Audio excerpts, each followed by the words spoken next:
الحمد لله نحمده ونستعينه ونستغفره، نعوذ بالله من شرور أنفسنا وسيئات أعمالنا، من يهده الله فلا مضل له ومن يضلل فلا هادي له، وأشهد أن لا إله إلا الله وحده لا شريك له، وأشهد أن محمدا عبده ورسوله.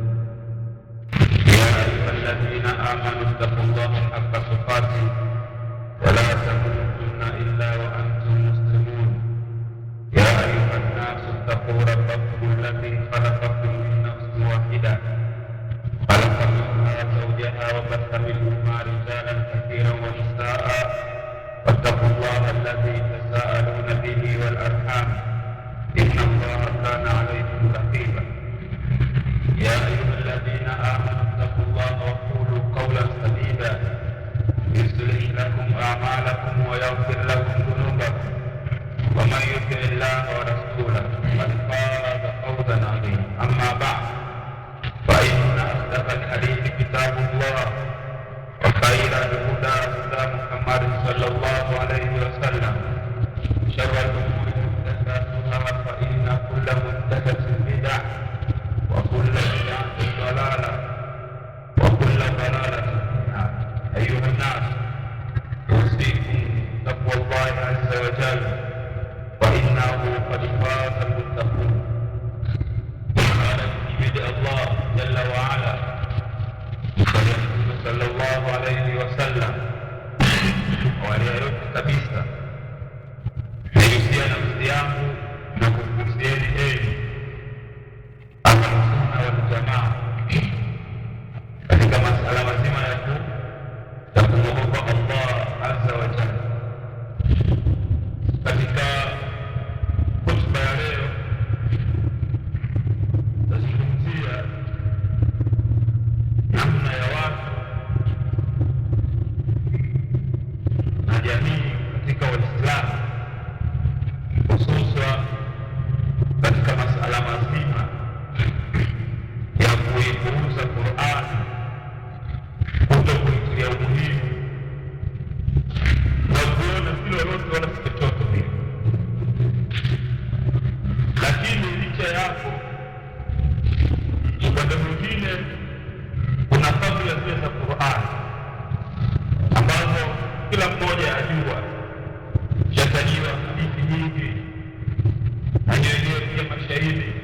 Hadithi hizo mmezisoma na mnakaririshwa na pia mmezihifadhi, namna ya watu fadhila za Qur'ani na ubora wake. Sasa wengi wengine labda hadithi wanazo, unajua pengine ndio zinatosha, wasitafanyia kazi, wanajua aya. Sasa hilo baada ya kujua hilo kama kuuza, basi pia tunapata wepili kwamba aya kupata hadithi umeipata kuhusiana na fadhila za Qur'ani na ubora wake na utukufu, na watu waliobeba Qur'ani wana daraja gani mbele ya Allah azza wa jalla. Ukawewe mikuzi, basi pia kukuza kwako kutokana na upande mwingine nini kwa wale ambao wao hawajishughulishi na Qur'ani au kutokana na vile maisha magumu, wao wana bora washikamana mambo yao na waiache Qur'ani sababu inakupotezea muda. Hiyo ndio tunazungumzia sisi, zile hasara za watu ambao wanaipuuza Qur'ani. Ama fadhila mnazijua, hadithi hii mzihifadhi na mnazijua fadhila za Qur'ani. Lakini tambili na hilo, yaani katika masala pia hapa yanayotokea ni kwamba kuna kuadhini hapa mbele, jambo ambalo alilmi wao wanasema sura ikiwa kama kuna mukabila sauti, walikuwa sunna ni watu kuadhini mlangoni, na hicho ndio kilichothibiti. Ikiwa kuna kile kipaza sauti au wanasema kama ikiwa wayo unafika au maiti nafika mlangoni, basi muadhini kwa mlangoni pale ndio kilichothibiti, na kwa sababu ni katika sharia ya Uislamu. Ama kwa kwenda msikitini kwa sababu ni mlengo kinyume na adhana. Hiyo adhana ni kwa ajili ya kuwazungua watu walioghafilika ambao huko wanafanya shughuli zao. Kwa hiyo inafanya kazi ya kuwazungua kwamba kusikia adhana muda wa swala umefika. Kwa hiyo ukiadhiniwa ndani, sauti itawafiki nje, sio lengo la adhana, sio makusudio ya adhana. Leo tunasema kuadhini hapa mbele ya mihrab, baadaye ni bid'a, jambo la uzushi alijaikuthibiti. Ama ikiwa waya ukamirati sauti hazifiki mlangoni, hapa ipata kitapa hapa taadhinia hapa kwa sababu lengo sauti zafikia huko aliko watu. Lakini sio yadini hapo na kupigia kelele, sio malengo ya adhana, malengo kuwaita watu wa nchi. Kwa hiyo tutanadaisha zaidi ya mara moja. Alikuwa tuliwahi kutoa tathmini hiyo, na leo tunarudia tena. Waadhini watakiwa adhana ya Ijumaa na kabla kodi. Hiyo adhana yote kama hamna umeme au kabla sauti, basi watakaa mlangoni au sehemu za juu za mbele, ima upande wa huku au upande wa huku. Hiyo haijalishi, itakuwa sema mlangoni au pembeni nje ya mlango. Hiyo ndio kilichothibiti katika sunna na katika tarehe zinaelezea hivi, na siku kwa hivi. Ikiwa kuna umeme huko mnashika, sababu spika ziko juu, yale makusudio yanakalika. Hiyo ndio mada yetu. Hiyo ni kama tathmini. Wale waadhini watakiwa wajue utaratibu wa adhana zinaendeshwaje, na wajue pia makusudio ya adhana ni nini. Yaqulu Allahu azza wa jalla, wa qala alladhina kafaru la tasma'u li hadha alquran walghaw fihi la'allakum taghlibun. يقول أيضا وقال الرسول يا ربي إن قومي اتخذوا هذا القرآن مهجورا.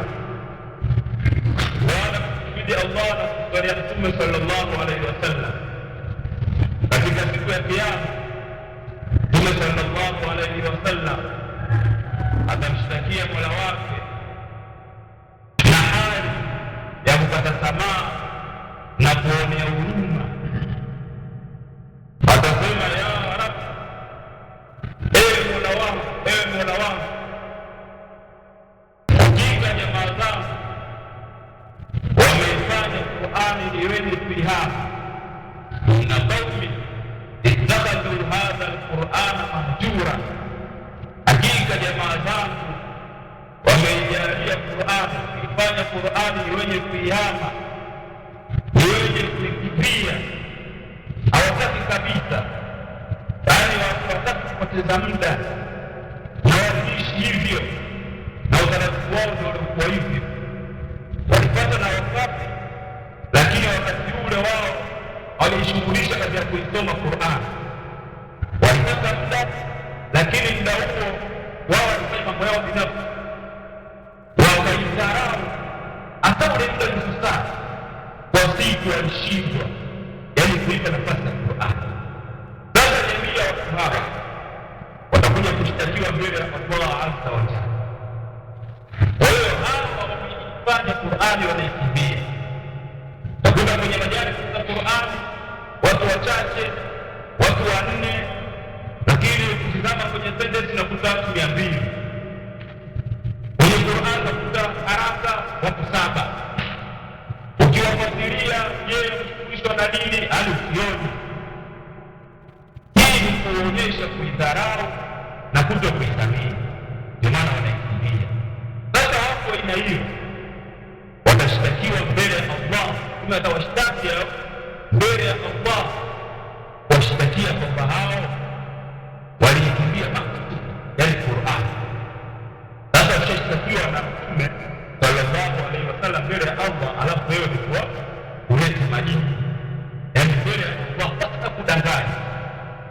Na ukitaka kudanganya kudanganyiki, kwa sababu Allah anambia al-yawma nahtimu ala afwahihim, leo tunaifunga ala afwahihim, tunaifunga midomo yao na vifua vyao, hadi havitakuwa na uwezo vya kuzungumza jambo lolote.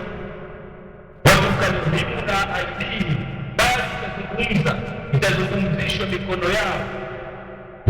za usema watashhad arjuluhum bima kanu yaksibun, na miguu itatoa ushahidi kwa yale ambayo wameyafanya.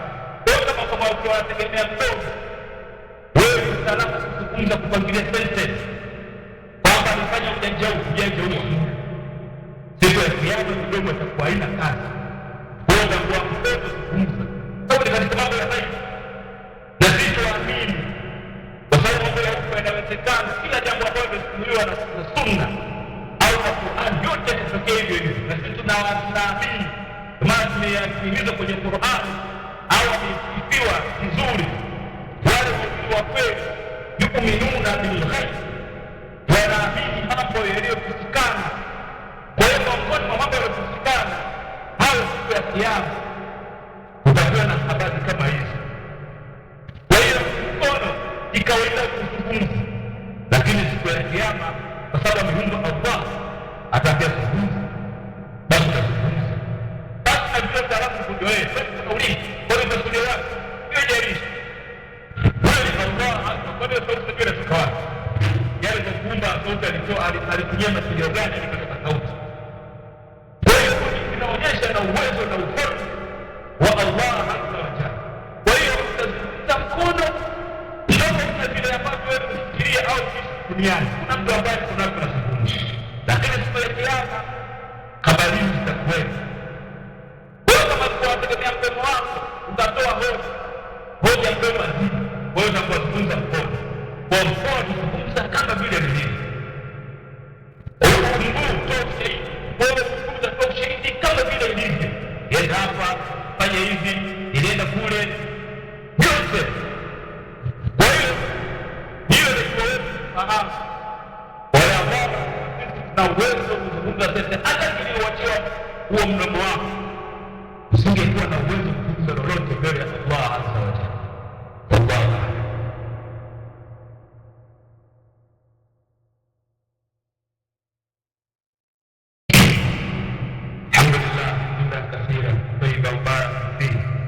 السماوات والأرض وملء ما شئت من شيء بعد. الصلاة والسلام على رسول الله صلى الله عليه وسلم. Wewe katika maana ya kihama Qur'an pale Allah akasema waqala rasulu ya rab inna qaumi ittakhadhu hadha alqur'ana mahjura, alilmi yakiwepo pia Ibn Kathir ametafsiri namna ya kuihama Qur'an ya mapili. Ibn Qayyim rahimahullah ta'ala pia ametafsiri namna ya kuihama Qur'an mtu ya mapili au anaipiga vipi. Inajulikana na ahli ilmi wengi wanabaini, yani wanatafsiri namna ya kuihama Qur'an maneno yao huwa tafsiri. Na tafsiri na wote katika vipengele ya namna ya kufanyaje ya kuihama Qur'an. Kianza na Ibn Kathir rahimahullah ta'ala, yeye akasema maana ya maneno hayo ya kwamba kusudiwa namna ya kuihama Qur'an kama vile ilivyokuja pia katika sura Al-Fussilat, waqala alladhina kafaru, walisema wale ambao waliokufuru, la tasma'u li hadha al-Qur'an, wakiwaambia wao na washirikina, la tasma'u li hadha al-Qur'an, usisikilize hii Qur'an, ina faida yoyote, ni uchawi, ni maneno yatamka kwa taadhimi, huyo mtu mwenyewe kichana. Wewe kwa mfumo kama huo, la tasma'u li hadha al-Qur'an, usisikilize hii Qur'an, wala sauti, bali ifanyeni zogo, yani ifanyeni fujo, igeni makelele. Inaposoma Qur'an au mtafanya kusoma Qur'an, yeye igeni kelele, ndio mpiga kelele, yeye vidole jioni na kupiga kelele. Ndio maana sauti ni mwanzo zogo, na huko mimi nimetia vidole masikio ili kila anachosema, wala sauti la'allakum taqulun. Ukifanya hivi basi mtashinda, yani mtawashinda mtume pamoja na masahaba wake. Kwa hiyo wao wanataka Qur'an tu, yeye sikilize, hadi kujio, yeye ndio kusudi vitale masikio. Kama anakataza inaposoma Qur'an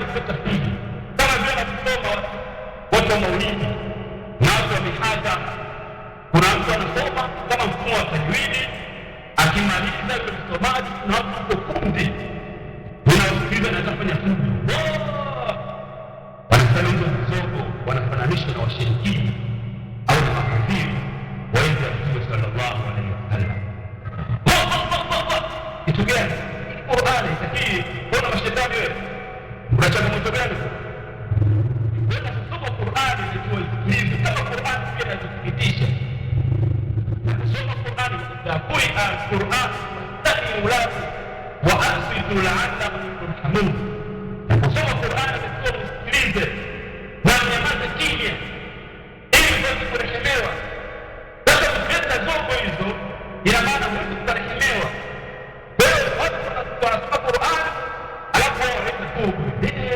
Kama anashangilia mpira hivi. Hakuna usomaji wa sikilio. Kama mpira kuswa au kuswa sauti yake nzuri, hakina ushangiliaji wa sikilio. Hiyo naifanyia fujo kama wale washirikina wa zama za Mtume sallallahu alaihi wasallam. Kwa hiyo kuna washirikina walifanya hivyo. Anasema na maana ya kuifunza Qur'an ya kwamba likatazwa namna kuifunza Qur'an. Kama wakati idha tulia alaihim al-Qur'an aktaru al-lafzi wal kalam fi ghairi hatta la yasma'un. Anasema fahadha hajiratu na ni kuyama hiyo Qur'an. Kwamba ikawa hawasikilizi, wanaleta fujo kiasi ambacho kama kusoma na maneno wao hayasikii. Hii ni namna pia ya kufanyaje ya kuiama. Anasema ajabu kama watarki ilmihi wa hifdhihi aidan min hijratihi. Anasema na kuacha kujifunza hiyo Qur'an na pia na kuacha kuhifadhi. Anasema huku pia ni katika kuiama. Ikawa mtu ajue namna ya kusoma ile matini ya Qur'an, lakini namna anao lakini akaacha kujifunza. Yeye ameshughulishwa na mambo mengineyo. Kama utakuwa kusikiliza labda makosa mengi, lakini na atakuwa na makosa yake, lakini hana muda pia wa kujifunza. Akasema kujifunza akapatia kama wengine. Ukimuuliza kweli mshughulishwa, maisha magumu kwa sasa hivi. Anasema huku kuacha kujifunza na wewe unajitajia. Huku ni kuiacha Qur'an. Au kupata muda kuto kuhifadhi. Una uwezo kuhifadhi. Sababu wewe kwa swali kwa tunasoma Qur'an na kuna dini ufanye baadhi ya mambo ya Qur'an. Kwa hiyo acha kuhifadhi na mtoto ukawa huku ni sehemu pia katika kuiama Qur'an. Hiyo ni sehemu aina pia ya uhamaji wa Qur'an. Kama watatu kwa imani ya tasdiqihi ya pia na kutokuamini yale maneno kasema mimi siamini kama kutoka kuna kulipwa, wala siamini kama ni maneno ya Allah, yaani mimi siamini kama kweli anasema ni kweli. Huko pia ni kujadili kuidharau. Hiyo pia ni kuidharau au kutokusadikisha zile habari zake, vile visa vilotajwa, au watu kufanya hivyo watapata adhabu. Wanasema huko pia ni kufanyaje? Ni kuiama Qur'ani na kuidharau. Wakati tadabburihi wa tafahumi na kutokuizingatia yasomwa, wewe ukizingatia unafanya mambo yako, au kufungulia au hiyo au unasoma mwenyewe lakini mwenyewe wala ukizingatia unafanya mambo yako, wanasema kiburudisho au kufungulia wewe walala. Wanasema kwa sababu kusoma hii pengine uweza majini au mashetani au wachawi wakapita kwenye nyumba tu wasinirozi. Kuna watu wanafungia huyo nyoka mlango. Alisiana hivi kinachoendelea. Hapa kuna mazingatio. Wala yeye ina ulinzi kwa kusoma kwake huku. Huku pia ni maana kudharau pia na kiyama Qur'an. Wasomaji wa siri hiyo wanafungulia ujini nyumbani kwao alafu wenyewe wanalala. Hiyo pia ni katika uhamaji wa Qur'an. Kama watu yukulu anhu ila ghairihi min shiri au aqwali au bina au lahu au kalami au tarikati ma'khudhatu min ghairi. Pia ukigeuka kuacha Qur'an ukaenda kusikiliza kitu kisichokuwa na maana. Pengine mtu anaacha Qur'an kusikiliza nani, akasikiliza mishahara, akamsikiliza mali nzuri, labda akasikiliza na shida zao. Hii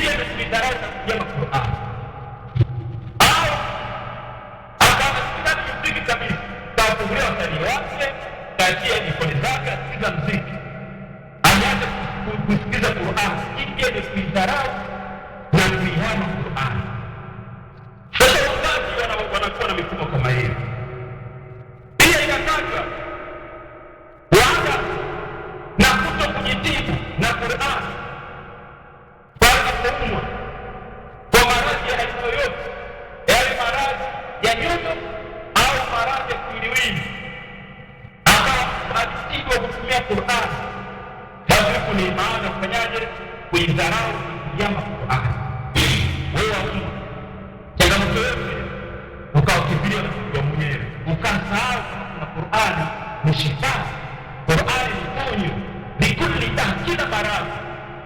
Kwa hiyo maradhi yenyewe yanakusudiwa na maana aina zote za nyoyo, maradhi kama hasadi, maradhi ya aini, maradhi mengineyo ya kutamani, matamanio yote, maradhi ya nyoyo haya. Maradhi haya yamethibitishwa kwamba kuna daktari wote anaweza kutibu isipokuwa Qur'an. Sasa ukaacha kujitibu na Qur'an ukakimbia sehemu nyingine, huko ni kudharau na kuipinga Qur'an.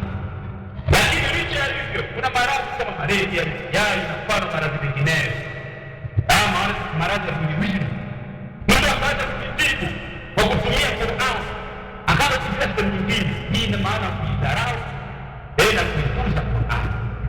Sasa katika daktari za kumjua fikiri wewe, je, katika kujifundisha kawaida wewe darasani kufikana na haya kuelewa Qur'an, sasa unajikuta katika diki wewe ni katika pamoja kuipuuza.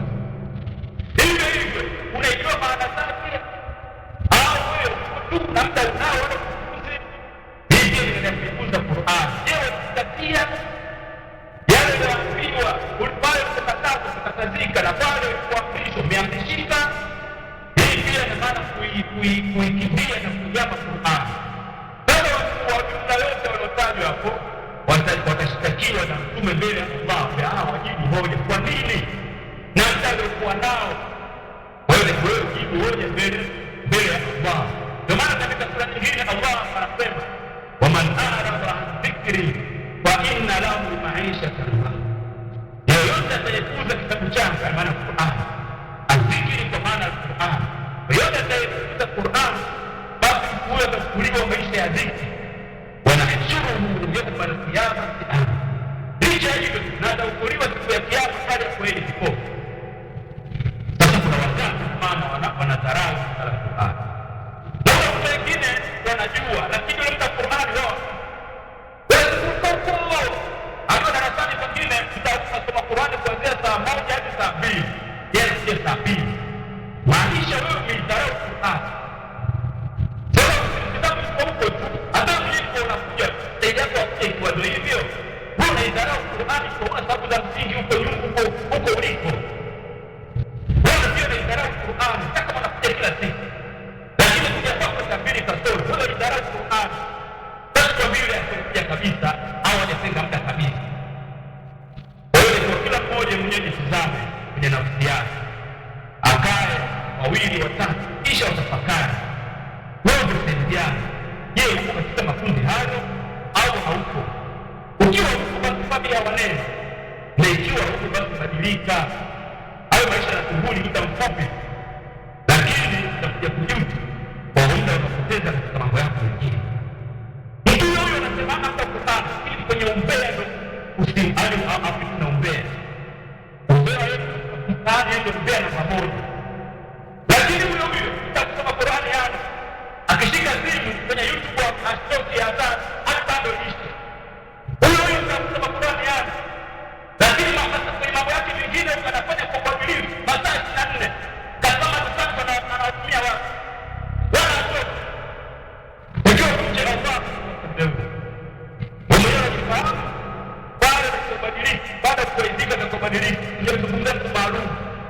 Sababu watu wanafikiri hivi, ukisema hicho tukaleta mimi tutakuwa na leo tunataka, kwa sababu hikima ya mawaidha yanakuhusu mambo na usema yangu pamoja na kufikiria hii. Sasa wewe unataka fulani, wewe unafikiri ndogo vile hata hii na kulenga kila mtu ambaye anatembea katika upande huu, hii na